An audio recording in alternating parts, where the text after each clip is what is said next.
Welcome back to the JK Max. In today's video, we'll show you how to change the back panel of the Moto E7 Power step by step.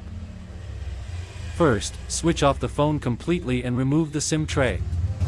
Now, using a plastic pry tool or a thin guitar pick, carefully insert it along the edge of the back panel.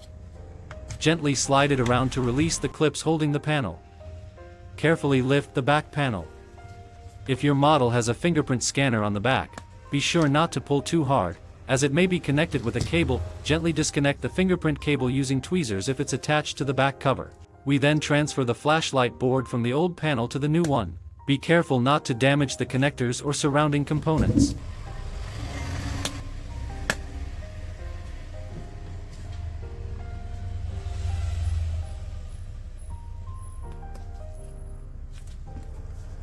Before closing the back panel, carefully reconnect the fingerprint sensor cable to its socket. Make sure it clicks into place securely. Once it's connected, align the back panel properly and press gently around the edges to snap it back into position. Now, take the new back panel and align it properly with the phone's body. Press around the edges to snap it into place.